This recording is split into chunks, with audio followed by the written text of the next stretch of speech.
My name is Charles. I'm 38 years old, and for most of my life, I've been described with words that sound like compliments but function more like conclusions.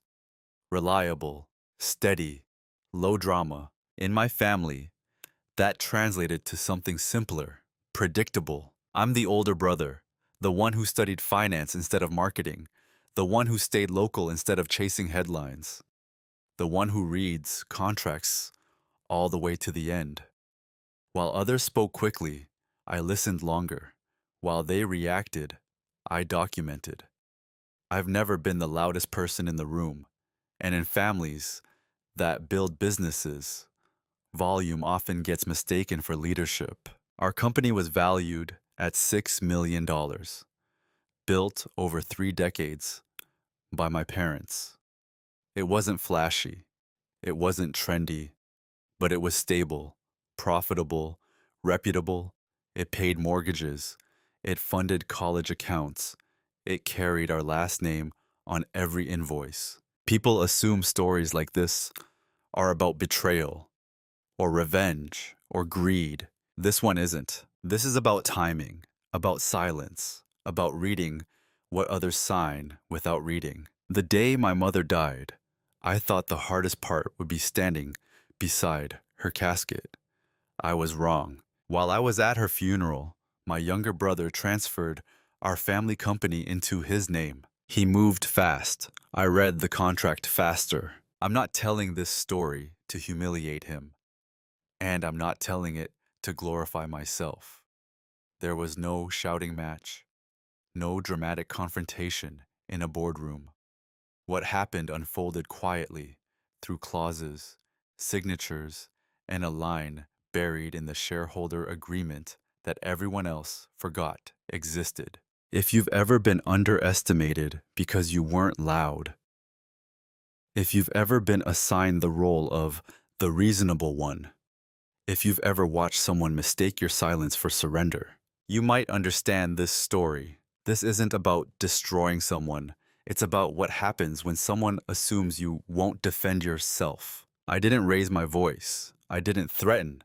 I didn't rush. I just read what was already there. And sometimes that's enough. Before we begin, let me ask you something gently. Have you ever been seen as the calm one and realized too late that people thought that meant you wouldn't act? In my family, I was never the visionary. That title belonged to my younger brother, Daniel. He was charismatic in the way that makes rooms tilt toward you. He had timing. He knew when to interrupt without seeming rude. He could take a half-formed idea and sell it as inevitability. My parents admired that. Clients responded to it. Employees felt energized by it. I was the other thing, the one who stayed late to reconcile numbers, the one who noticed discrepancies in quarterly reports, the one who asked, "What does the contract actually say?" when everyone else was already celebrating the handshake. At family dinners, Daniel told stories. I answered questions. At board meetings, he presented growth projections. I corrected risk exposure. When my father introduced us to partners, Daniel was the future of the company. I was the one who makes sure we don't get sued. It wasn't cruel. That's the important part. No one mocked me. No one pushed me out. I was included in everything, respected, even. But there's a subtle difference between being respected and being considered central. I was a stabilizer, a safeguard, an insurance policy. People don't celebrate insurance policies. Growing up, this dynamic formed quietly. Daniel scraped his knees and argued with teachers. I read manuals. He negotiated curfews. I calculated consequences. By the time we were adults working side by side in the company, our roles felt natural, almost pre-written. I handled compliance, regulatory filings, and shareholder documentation. I restructured debt during lean years. I negotiated vendor contracts that saved us hundreds of thousands over time. But because those wins were invisible, because disasters that don't happen rarely get applause, my contribution blended into the background. At holiday gatherings, relatives would ask Daniel about expansion plans. They'd ask me if the paperwork was going well. I learned to smile at that. Here's the thing about being perceived as stable. People start assuming you'll stay that way no matter what happens. You become emotional infrastructure, reliable, present, unmovable. When my father's health began declining, Daniel started attending more external meetings. I took over more internal oversight. It wasn't discussed as a shift in power. It was framed as playing to our strengths. Strength, in my case, meant endurance. I never argued for the spotlight, not because I liked ambition, but because I believed the work itself mattered more than recognition. Quietly, I built institutional memory inside that company. I knew which vendor had tried to slip revised payment terms into a renewal contract 5 years prior. I knew which early investor retained minority rights that had never been formally dissolved. I knew where every signed agreement was stored, and more importantly, which ones had never been properly amended. But none of that was visible during celebratory speeches. To them, I was the safe brother, the rational one, the predictable variable in every equation. And predictability breeds assumption. They assumed I wouldn't fight for control. They assumed I preferred structure over authority. They assumed I would prioritize harmony over leverage. It's strange how often people mistake calm for passivity. I didn't resent Daniel. Not then. If anything, I believed our balance made us stronger. He accelerated. I anchored. He inspired confidence. I ensured sustainability. But there's a quiet danger in always being the anchor. If someone decides to cut the rope, they assume you'll simply sink without protest. They forget that anchors are made of iron, and iron, when used correctly, doesn't sink, it holds. The first cut didn't feel like betrayal. It felt administrative. It happened 3 years before my mother's funeral, during what should have been a routine restructuring. Our company had grown steadily, and Daniel proposed consolidating certain voting powers for efficiency. That was the word he used. Efficiency. He said investors liked clarity. He said banks preferred streamlined authority. He said it would help us move faster in competitive markets. I remember the meeting clearly, not because of what was said, but because of what wasn't. He presented a revised organizational chart on a screen. Boxes shifted slightly, titles adjusted, reporting lines simplified. It looked harmless, logical even. My role remained intact on paper. Chief Financial Officer, board member, minority shareholder. But the voting weight changed, subtly, not enough to remove me, just enough to ensure that in the event of a disagreement, Daniel would have final say. When I asked about it, he smiled. It's just procedural, Charles. You know I'd never override you on something major. Everyone in the room nodded, including my father, and I nodded too, because technically he was right. There was no immediate loss, no dramatic shift, just a rebalancing of power for agility. But contracts don't operate on trust. They operate on language. That night, I went home and reread the amended shareholder agreement, line by line. There it was, buried in the voting provisions. A clause that redefined operational control in cases of executive absence or temporary incapacitation. The language was vague, strategically vague. At the time, I told myself it was defensive structuring, a safety measure. Businesses prepare for contingencies. That's what responsible leadership does. Still, I printed the document and placed it in a separate folder at home. I didn't confront him again. There was nothing to accuse him of. No overt wrongdoing. Just a shift in positioning. And that's how the first small cut works. It doesn't bleed immediately. Over the next year, I noticed smaller adjustments. Meeting times changed without consulting me. Investor calls are scheduled during hours I'd previously blocked for compliance reviews. Decisions were framed as already discussed when I'd only been briefly informed. Each instance is minor, dismissible. If I had protested to everyone, I would have looked paranoid, petty, threatened, so I stayed quiet. Not because I was weak, because I was observing. There's a difference. At family gatherings, Daniel's tone shifted slightly when discussing the company. He began saying, "my team," instead of "our team." He spoke about long-term strategy in singular pronouns. It was subtle enough that only someone listening closely would notice, and I was always listening. The first small cut isn't meant to remove you. It's meant to test whether you notice. I did. I just didn't react. Sometimes people interpret a lack of immediate reaction as agreement, or worse, incapability. But in my world, reaction comes after analysis, and analysis takes time. That early restructuring wasn't theft. It wasn't sabotage. It was positioning. And positioning only becomes dangerous when paired with opportunity.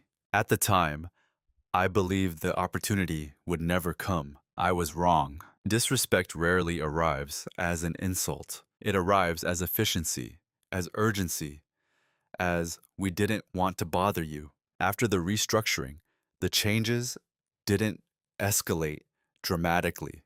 They accumulated. Board meetings began without me, if I was even 5 minutes late. Not maliciously, just practically.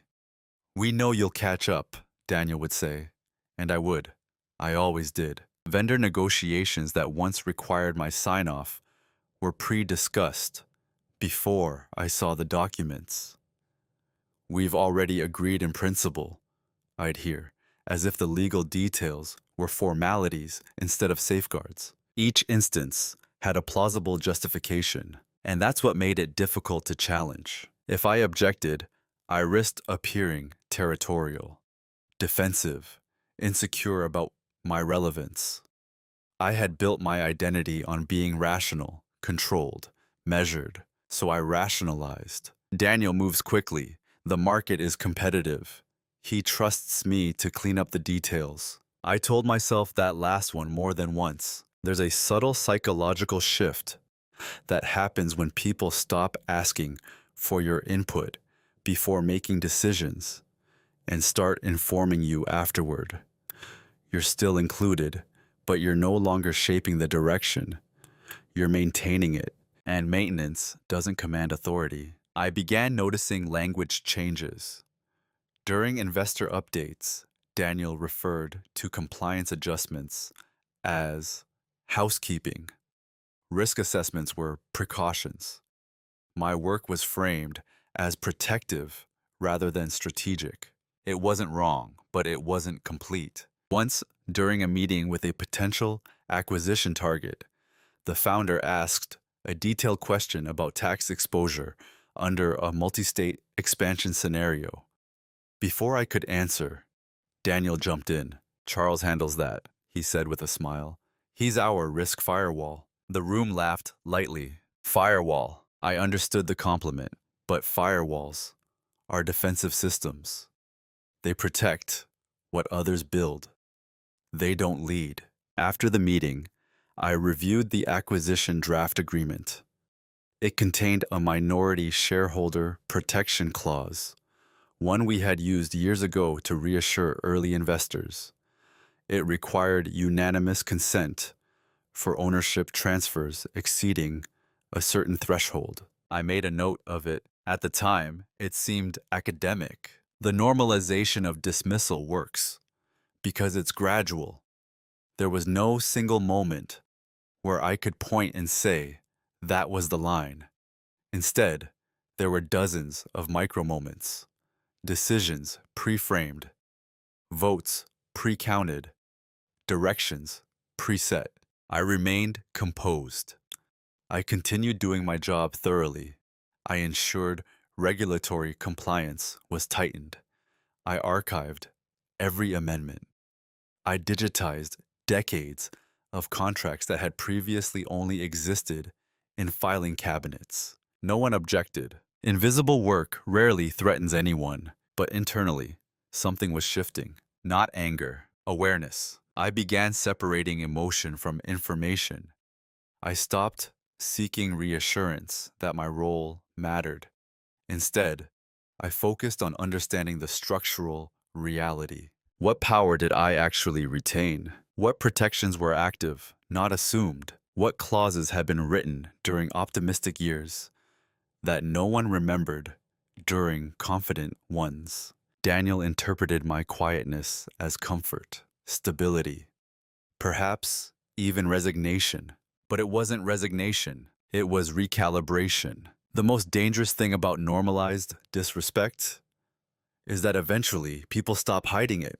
They begin to assume you won't notice, or worse, they assume that even if you do, you won't act. They were half right, I noticed. Every family business assigns roles long before it writes job titles. Some are spoken, most are implied. By the time our company crossed the $6 million valuation mark, Daniel had become the face.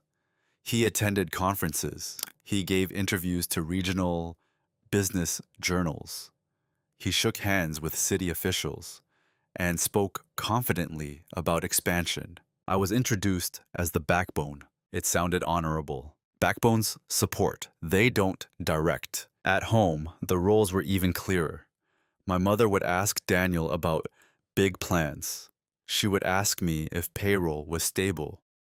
My father would debate growth strategy with him over dinner and later pull me aside to confirm whether everything was legally tight. I was the reassurance, not the ambition. Over time, I realized something uncomfortable. People weren't underestimating me accidentally. They were categorizing me reliable, responsible, emotionally steady. These are qualities you trust with maintenance, not disruption. And disruption is often mistaken for leadership. During one quarterly strategy retreat, Daniel laid out a 3-year expansion roadmap that required leveraging company assets aggressively, increased debt exposure, strategic risk in emerging markets. It was bold. Everyone applauded the vision. I raised a single question about downside scenarios under liquidity strain. The room quieted, not dismissively, just patiently. Daniel nodded. That's why we have Charles, he said. He keeps us safe. Safe. There it was again. The role wasn't co-leader. It wasn't equal partner. It was risk containment. The irony was that I didn't want the spotlight for ego. I wanted structural integrity. And structural integrity often requires influence, not just oversight.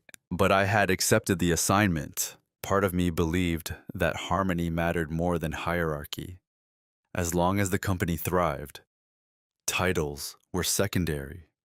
I told myself leadership didn't need to be visible to be real. That belief kept me compliant longer than I'd admit at the time. The shift came not from anger, but from pattern recognition. I started reviewing how decisions were framed. Who was looped in early? Who was informed late? Who set the agenda? Daniel set agendas. I responded to them, even when my input significantly altered outcomes. The narrative remained consistent. Daniel proposed. Charles refined. Proposing is proactive. Refining is reactive. There's a psychological weight to always being reactive. You begin anticipating moves instead of initiating them. You become excellent at defense, but rarely test your capacity for offense. I asked myself one evening, sitting alone in my office after everyone left, if the roles were reversed, Would Daniel accept being the steady one indefinitely? The honest answer was no. Not because he was selfish, but because his temperament didn't allow him to sit comfortably in the background. Mine did, and that difference shaped everything. What I didn't realize yet was how quickly a predefined role can become a strategic blind spot. If everyone believes you will always protect the system, they forget you understand it better than anyone. And systems, once understood deeply enough, don't just protect, they empower. At that stage, I was still playing the role assigned to me: reliable, useful, invisible. But invisibility, when combined with access, becomes something else entirely. It becomes leverage waiting for a reason. I just didn't know what that reason would be. Not yet. The shift didn't happen in a boardroom. It happened in a hospital hallway. My mother had been declining for months, but in that quiet, stubborn way she always handled hardship. No dramatics, no complaints, just smaller steps, longer pauses between sentences, a tightening around the eyes, she insisted, was just fatigue. Daniel handled most of the external business conversations during that period. I handled medical paperwork, insurance coordination, estate documentation drafts, just in case. That's how it had always worked. He moved outward. I stabilized inward. The night before she passed, I was sitting beside her bed while monitors hummed softly in the background. Daniel had stepped out to take a call. Something about a potential partnership. He said it couldn't wait. I didn't judge him for that. Grief affects people differently.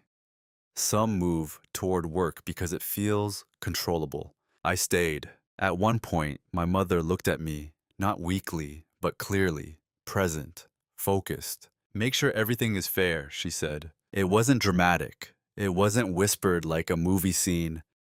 Just a calm instruction. Fair. Not equal. Not kind. Not generous. Fair. After she passed, the house filled with people. Condolences, logistics, arrangements. I moved through those days as I moved through audits, methodically, signing documents, confirming details, holding space for relatives who needed stability. At the funeral, I stood beside my father and brother. I watched Daniel greet attendees with composed confidence. He spoke well, thanked everyone for supporting our family and our company. Our company. There was a moment during the reception when I stepped outside alone, just to breathe, just to reset. I checked my phone, mostly out of habit. 3 missed calls from our corporate attorney. That was unusual. I stepped farther away from the building before calling back. He answered immediately, his tone controlled but strained. "Charles, were you aware Daniel initiated an emergency transfer of controlling shares this morning?" The words didn't register at first. Initiated what? He cited temporary executive incapacitation due to a family crisis.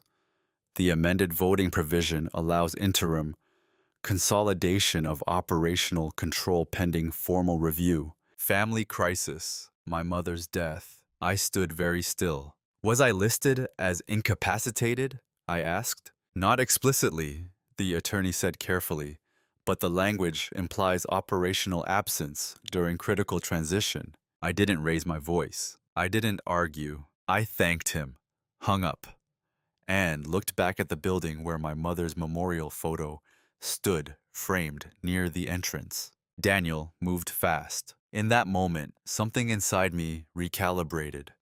Not emotionally, but structurally. This wasn't a misunderstanding. It wasn't urgency mismanaged. It was execution. The earlier restructuring clause, the subtle voting shifts, the temporary incapacitation language I had flagged years ago. He had used it at my mother's funeral. I didn't storm back inside. I didn't confront him between condolences and handshakes. Grief is sacred. I wouldn't contaminate that space with corporate warfare. Instead, I did what I've always done. I requested that the executed documents be forwarded to me immediately. Then I went back inside and stood beside my family, calm, present, reliable. But something fundamental had changed. Before that day, I believed our differences were stylistic. After that call, I understood they were philosophical. Daniel believed speed creates power. I believe structure defines it, and structure always outlives speed. He moved fast. I read the contract faster, not to retaliate, but to understand exactly what he had triggered and what he had overlooked. The morning after the funeral, I didn't confront Daniel. I went to the office. Grief does something unusual to perception. It sharpens certain edges while dulling others.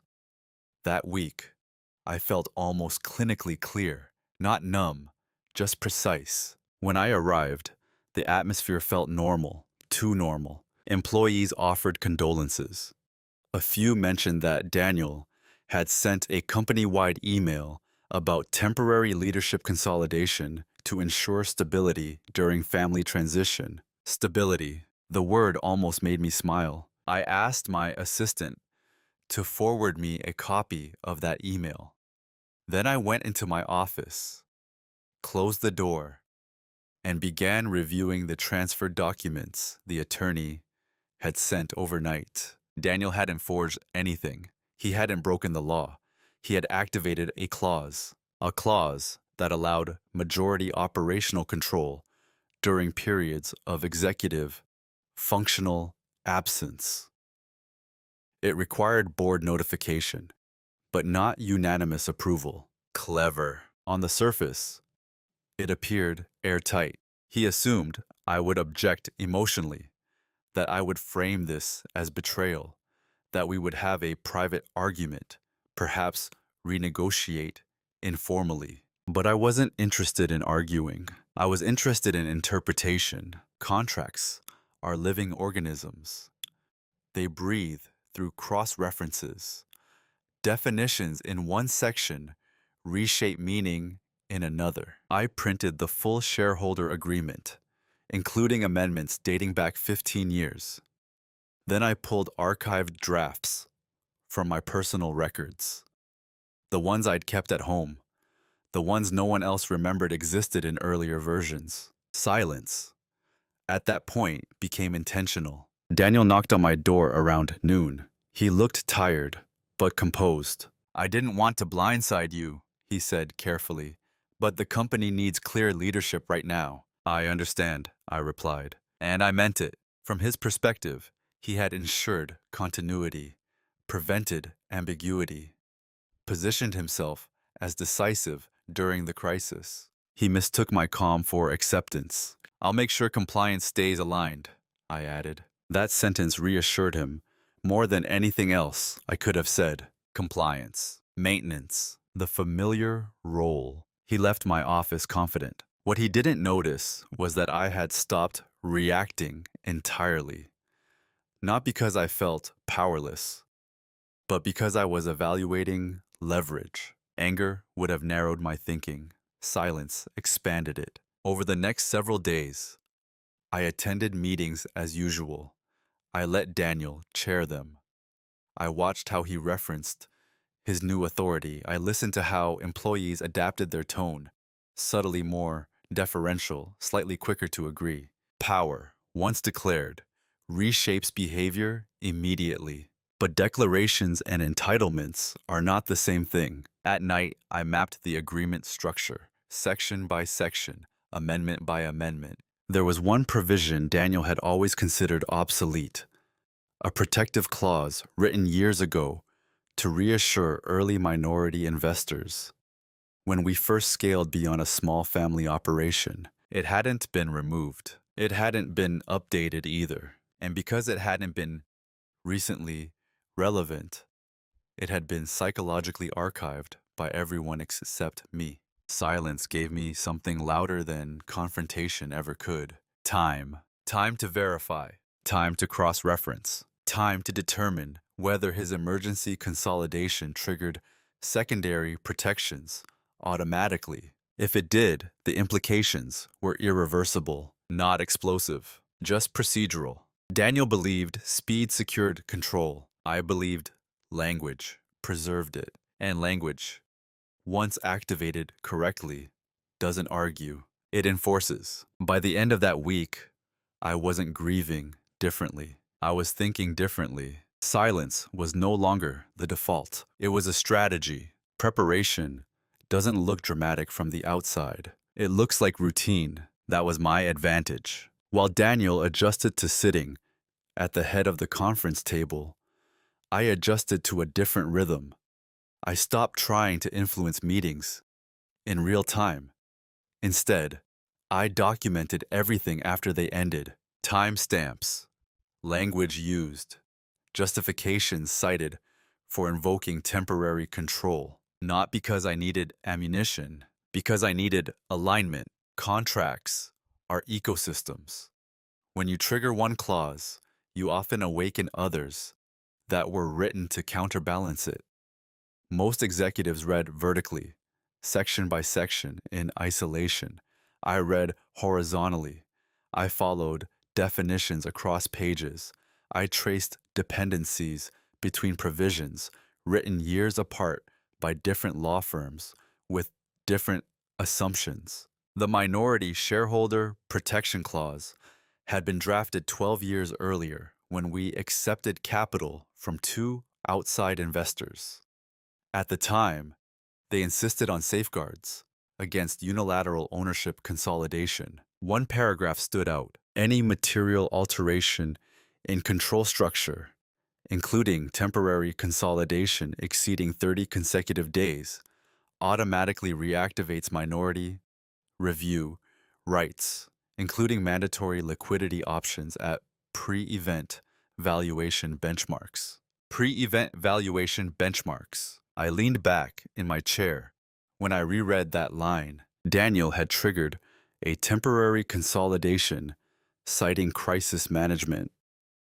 If that consolidation extended beyond 30 days without formal board ratification, including my vote as a minority shareholder, the clause required the company to offer liquidity to minority stakeholders at the last independently audited valuation, $6 million, before his unilateral restructuring. Most people would interpret that as a buyout protection for outside investors. They would overlook something crucial. I wasn't just CFO. I retained minority shares personally, allocated years ago when we formalized corporate structure. Daniel held a slightly larger percentage after the voting weight amendment, but ownership was not absolute. The clause didn't differentiate between external and internal minority holders. It simply said minority. The next step wasn't confrontation, it was verification. I contacted our external audit firm under the pretext of updating annual compliance documentation. I confirmed the last formal valuation date and certified figure. I asked neutral, procedural questions. Then I consulted a corporate attorney unaffiliated with our usual firm. Not secretly, just independently. I presented a hypothetical scenario. If temporary control consolidation exceeds 30 days, does minority review automatically activate? His answer was calm. Yes, unless explicitly waived in writing. It wasn't, I said. He paused. Then the minority party can trigger liquidity rights at the certified valuation. Trigger, not a request. Trigger. I didn't smile. I didn't feel victorious. I felt clear. Daniel believed he had secured momentum. What he hadn't calculated was duration. He assumed temporary consolidation would eventually be normalized, absorbed into daily operations without formal challenge. What he never noticed was that I had archived every historical amendment in both physical and digital redundancy. He didn't notice because that was my assigned role: documentation, preservation, safeguarding. Invisible work. Invisible until it isn't. Over the next 3 weeks, I did nothing outwardly disruptive. I allowed the 30-day threshold to approach. I attended meetings. I approved compliance filings. I maintained a professional tone. Daniel's confidence grew proportionally with time. Speed creates the illusion of permanence. But permanence in corporate law is procedural, not emotional. On day 29, I drafted a formal notice. Not aggressive, not accusatory, simply declarative. It cited the specific clause, referenced the activation threshold, requested initiation of minority liquidity rights at the last audited valuation. I didn't send it yet because preparation isn't just about knowledge, it's about timing. They never noticed I had stopped arguing months ago. They never noticed I had shifted from reactive to archival analysis. They never noticed that the clause Daniel considered outdated had never been legally dissolved. Most importantly, they never noticed that I had the patience to let the mechanism activate fully before touching it. There's a quiet power in letting someone walk confidently into a structure you understand better than they do. Not because you pushed them, but because you allowed their momentum to continue uninterrupted. On day 31, temporary consolidation was no longer temporary. It was qualifying, and qualifying changes everything. I opened my laptop, attached the notice, and read it one more time. Not with anger, with precision. I sent the notice at 8:12 a.m. on a Tuesday. Not late at night, not dramatically at midnight, just during ordinary business hours. The subject line was neutral: minority review, activation, clause 7.3b. No emotional framing, no commentary, just an attachment, citation, request for procedural compliance. Then I closed my laptop and made coffee. There's a particular stillness that comes when you act from certainty rather than impulse. I didn't feel triumphant. I felt aligned. The clause had been triggered automatically at midnight the day before. All I had done was acknowledge it. Daniel didn't respond immediately. At 9:03 a.m., our corporate attorney called. His voice carried something new: carefulness. "Charles, I reviewed your notice. I assumed you would," I replied. "You're correct about the threshold.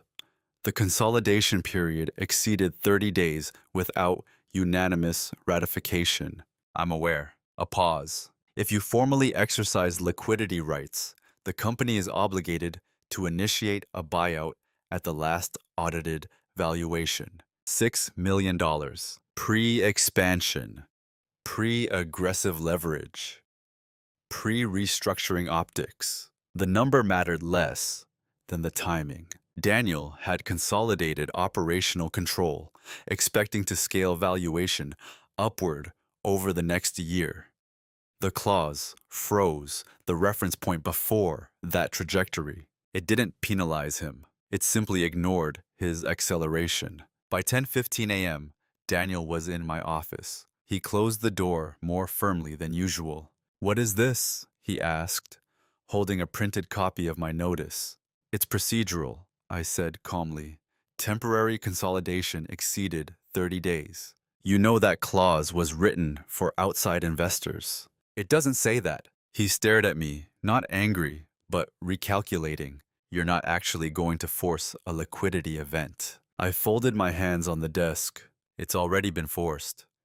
I'm acknowledging it. There's a difference between initiating conflict and recognizing consequence." He paced once, then stopped. "If you trigger this, I'll have to raise capital to buy you out." "Yes, at 6 million valuation. That's the certified benchmark." Silence settled between us. For the first time in years, Daniel wasn't speaking faster than I was thinking. "You waited," he said quietly. "I verified," I corrected. "This wasn't revenge. If I had wanted chaos, I could have confronted him publicly during the funeral week. I could have accused him of opportunism. Instead, I allowed his own execution to mature into an obligation. The private reveal wasn't dramatic.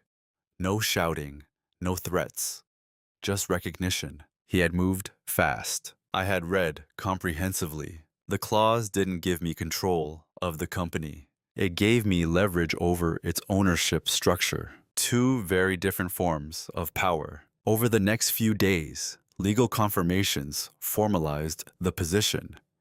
The attorney verified that unless I waived my right in writing, the company was required to either revert operational consolidation retroactively, which was legally messy and reputationally risky, or initiate buyout at the certified valuation. Daniel couldn't quietly undo what he had triggered. Documentation existed. Emails were archived. Meeting minutes referenced his authority shift. Reversal would signal instability to investors and lenders. Forward movement requires liquidity. He had assumed temporary control was a shortcut. It turned into a clock. I didn't celebrate. In fact, I felt something close to sadness, not because I doubted my action, but because clarity removes illusion. For years, I had believed our dynamic was complementary, that trust underpinned it, that even if he moved quickly, he would never step into structural gray areas during vulnerability. The funeral timing confirmed otherwise. This wasn't about punishing ambition. It was about reinforcing boundaries. When you build something with family, fairness isn't sentimental. It's structural. By the end of that week, external financing conversations had begun quietly. Daniel didn't announce them broadly, but I saw the calendar shifts. I recognized the tone changes. Pressure had entered his equation, not loudly, just undeniably. The private reveal wasn't satisfying. It was sobering, because once a clause is activated, it doesn't care about brotherhood. It cares about compliance. And compliance, unlike emotion, doesn't negotiate itself away. Once the clause was formally acknowledged, I had options, more than Daniel realized. I could waive my liquidity rights in exchange for reinstated co-control and revised governance safeguards that would preserve family optics, maintain shared leadership, reset boundaries. I could partially exercise the clause, forcing a restructuring without a full buyout that would dilute his unilateral authority but keep me financially tethered to the company's future trajectory. Or I could proceed fully, trigger the buyout, detach ownership, make the consolidation irreversible in a way he hadn't intended. None of those options involved shouting. None required public humiliation. They were strategic forks, not emotional reactions. For several nights, I didn't decide. Not because I was conflicted about the legality, that part was clear. I was considering alignment. If I remained, even under renegotiated terms, what would the dynamic truly become? Trust, once reframed through opportunism, doesn't return to its original structure. It adapts, but it doesn't rewind. Daniel asked to meet outside the office. We sat in a quiet restaurant that neither of us frequented often, neutral territory. I didn't do this to push you out, he said carefully. I did it to protect momentum. I know, I replied. And you're protecting structure. Yes, he leaned back, exhaling slowly. If you force the buyout, it changes everything. It already has, I said. That was the truth neither of us could avoid. This wasn't about $6 million. It was about precedent. If I waived the clause without consequence, it would signal that structural overreach carried no cost, at least within our partnership. If I exercised it fully, I would exit ownership, but on terms defined by the original agreement, not by his acceleration. The decision point wasn't about winning. It was about identity. Who was I if I stayed? The quiet safeguard, who tolerated consolidation under revised promises, or the minority shareholder who enforced written boundaries without animosity. My mother's word returned to me. Fair. Fairness doesn't require dominance. It requires balance. Daniel had already demonstrated he was comfortable moving without full consent during a crisis. That knowledge mattered more than the financial implications. I slept on it one final night. In the morning, I reviewed the numbers dispassionately. The valuation benchmark was solid. Liquidity would free me from dependency on decisions I no longer shape. It would also require Daniel to confront the financial weight of unilateral authority, not as punishment, as the cost. Authority without cost becomes entitlement. Authority with cost becomes responsibility. I drafted a formal confirmation letter. I hereby elect to exercise minority liquidity rights under Clause 7.3b, effective immediately. No commentary, no accusation, just an election. When Daniel received it, he didn't call immediately. He waited 3 hours. Then one sentence arrived by text. So this is final? I responded, yes, not coldly, not angrily, just definitely. Irreversibility is quiet. It doesn't need volume. It needs a signature. The decision wasn't about removing myself from the company we built. It was about refusing to remain in a structure where consent could be bypassed and later reframed as necessity. He moved fast. I moved conclusively. And once a clause is fully exercised, there's no informal conversation that undoes it. Only execution. Once I formally exercised the clause, everything shifted into process. Not drama, not headlines. Process. Our corporate attorney drafted the official notice of liquidity execution. External counsel was looped in to avoid a conflict of interest. The audit firm reconfirmed the valuation benchmark in writing. Every document referenced specific timestamps and board minutes. I didn't announce anything internally. I continued attending meetings. Daniel continued chairing them. If someone had walked into the office that week, they would have seen nothing unusual. Same conference table, same quarterly dashboards, same polite exchanges. What they wouldn't see were the parallel conversations unfolding quietly. Daniel began meeting with private lenders. I recognized the names on his calendar, regional investment groups we had previously declined, because their terms were aggressive. Now, he didn't have the luxury of patience. A buyout at $6 million valuation required liquidity within a defined window. The clause didn't permit indefinite negotiation. Deadlines create clarity. I stayed out of those financing conversations entirely. That was intentional. If I involved myself, it would blur accountability.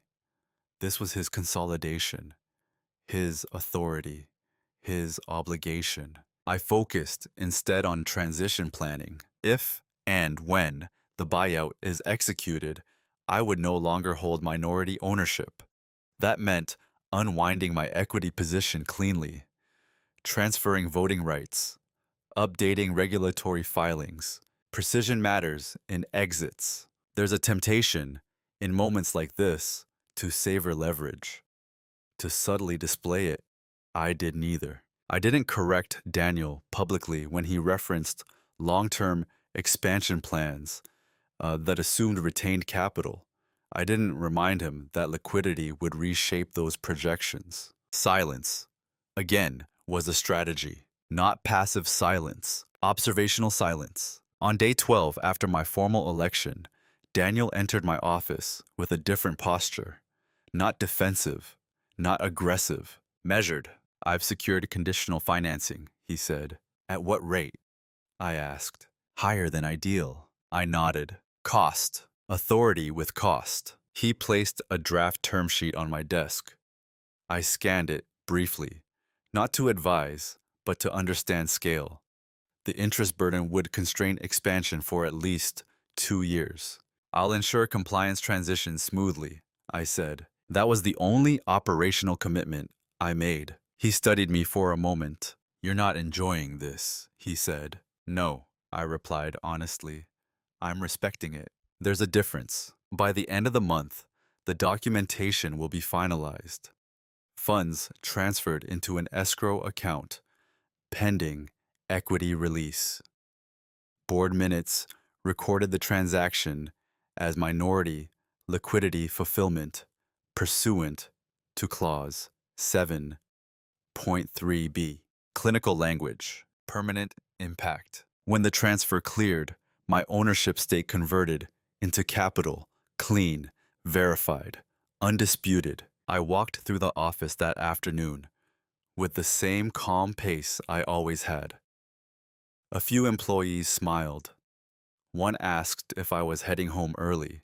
In a bit, I said. No one understood that my relationship to the company had fundamentally changed hours earlier. That was intentional. Moving in silence doesn't mean hiding. It means allowing structure to complete its work without emotional interference. Daniel now owned a controlling interest outright, but it was financed, leveraged, weighted. He had achieved authority at cost. I had relinquished ownership with clarity. No shouting, no spectacle, just execution. And execution, once completed, doesn't ask for applause. It asks for adaptation. Consequences rarely arrive as explosions. They arrive as constraints. 2 weeks after the buyout was finalized, the company's tone began to change. Not visibly, not dramatically, but subtly, like a room where the air pressure has shifted. Daniel was still confident in meetings, still articulate, still forward-looking. But there was a new calculation behind his pauses. Expansion timelines became phased initiatives. Hiring projections were under review. Vendor renegotiations resurfaced with unexpected urgency. Debt does that. It doesn't scream, it tightens. The financing terms he secured to fund my buyout carried a higher interest than we had ever accepted before. Covenants required quarterly performance thresholds. Liquidity ratios had to remain within strict parameters. The company wasn't in danger, but it was no longer unconstrained. For years, Daniel had operated with optionality. If a deal felt risky, we could walk away. If market conditions fluctuated, we had reserves. Now flexibility had a price tag. I observed this shift not as an owner, but as an executive finishing his transition period. My employment contract included a structured exit timeline to ensure regulatory continuity. 90 days, long enough to watch the ripple effects settle. In one board meeting, a proposal surfaced to open a satellite office in a neighboring state, an idea Daniel had championed enthusiastically months prior. This time, he hesitated. Let's revisit this next fiscal year, he said. No one questioned it, but I recognized the recalibration. Interest payments, restructure, ambition. Another subtle consequence appeared in lender oversight. The financing agreement required periodic disclosures beyond our standard reporting obligations. That meant more scrutiny, more documentation, less autonomy. Daniel had consolidated control to move faster. Instead, he had introduced external oversight, not because I forced it, because leverage always introduces counterbalance. Employees sensed the tightening before they understood it. Expense approvals took longer. Travel budgets were trimmed. Bonuses were reframed as performance dependent rather than discretionary. No one traced it back to the minority clause. They simply adapted. Authority, when leveraged, carries weight. I didn't take satisfaction in watching these adjustments unfold. If anything, I felt the quiet heaviness of inevitability. This wasn't punishment, it was math. When you accelerate without consensus, you often borrow against future flexibility.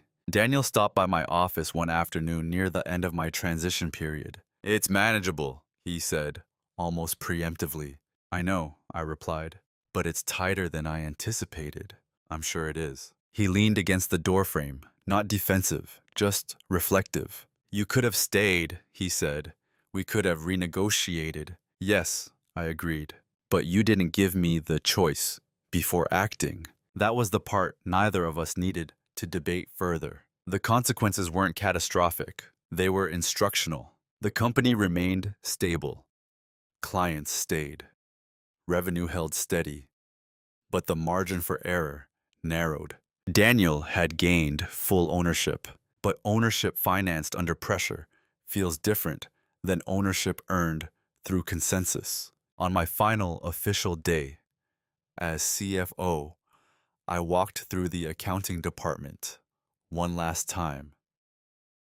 Files were organized, systems updated, transition memos completed. Everything was in order, as it always had been. The difference was that I no longer felt responsible for protecting decisions I didn't shape. Consequences had begun, quietly, and they would continue, not as a collapse, but as constraint. Sometimes that's enough. Panic doesn't always look like shouting. Sometimes it looks like a recalculation. About 4 months after the buyout, market conditions shifted.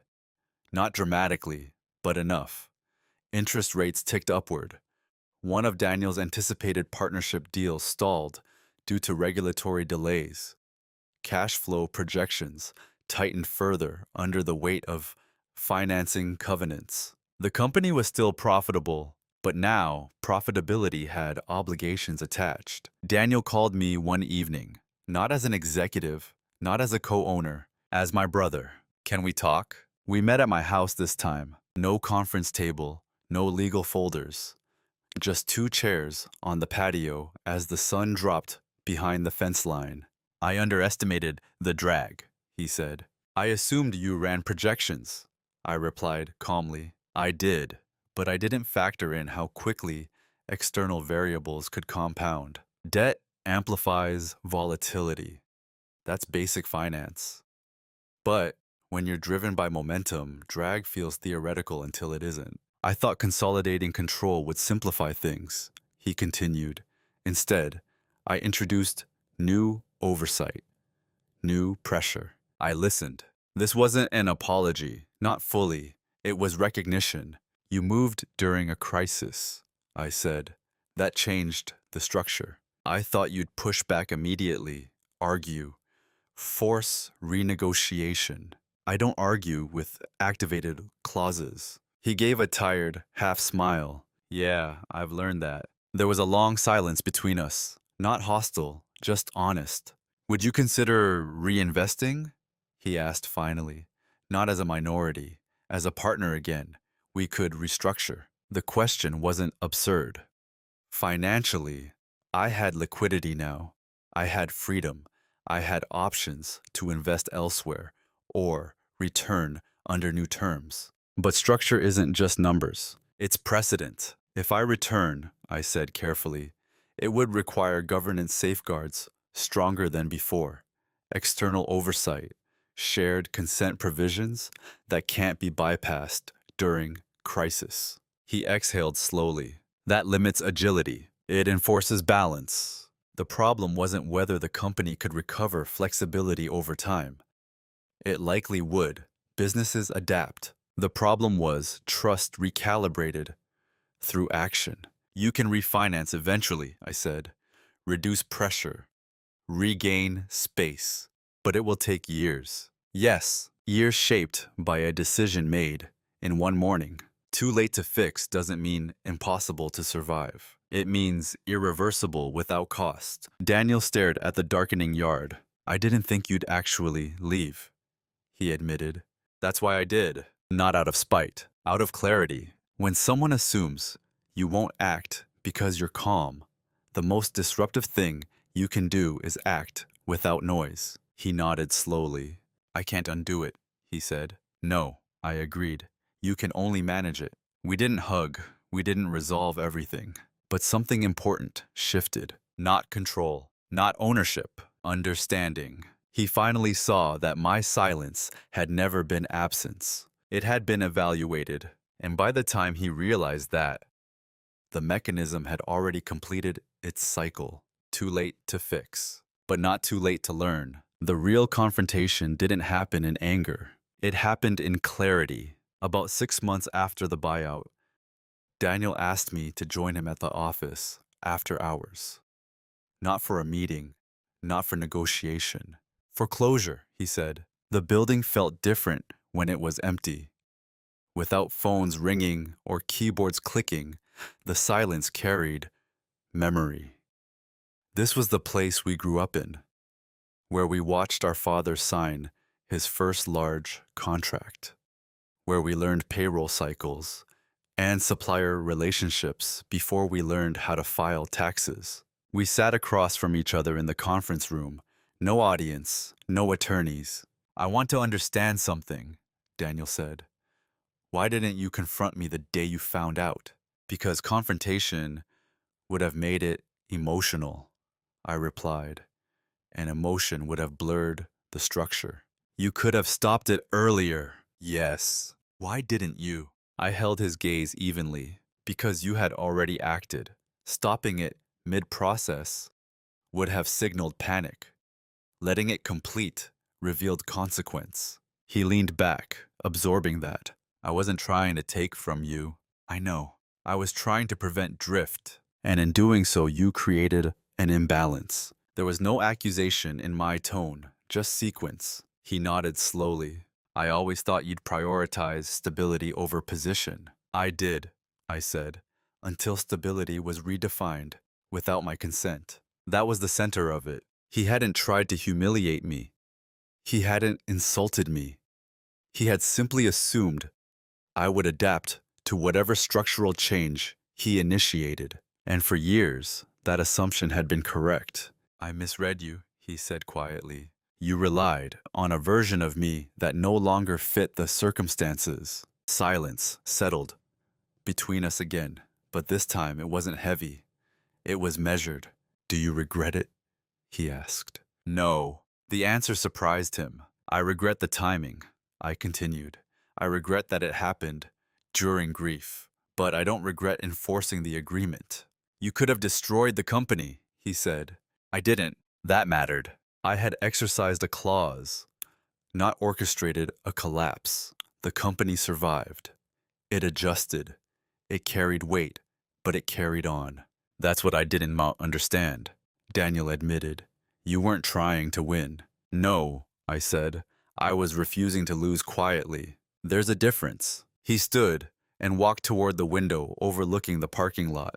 I've had to grow up fast this year, he said. So have I. We didn't shake hands. We didn't declare everything resolved. But something fundamental had shifted between us. For the first time, Daniel spoke to me not as the reliable safeguard, but as an equal who had exercised agency. The confrontation had no heat, no raised voices, no accusations about betrayal, just recognition. He moved fast. I read the contract faster. And in the end, neither of us was left unchanged. When you leave a company you helped build, people expect bitterness. They expect you to speak in coded resentment, to hint at betrayal, to subtly criticize the leadership that remains. I don't, because that's not what this was. This wasn't a story about revenge.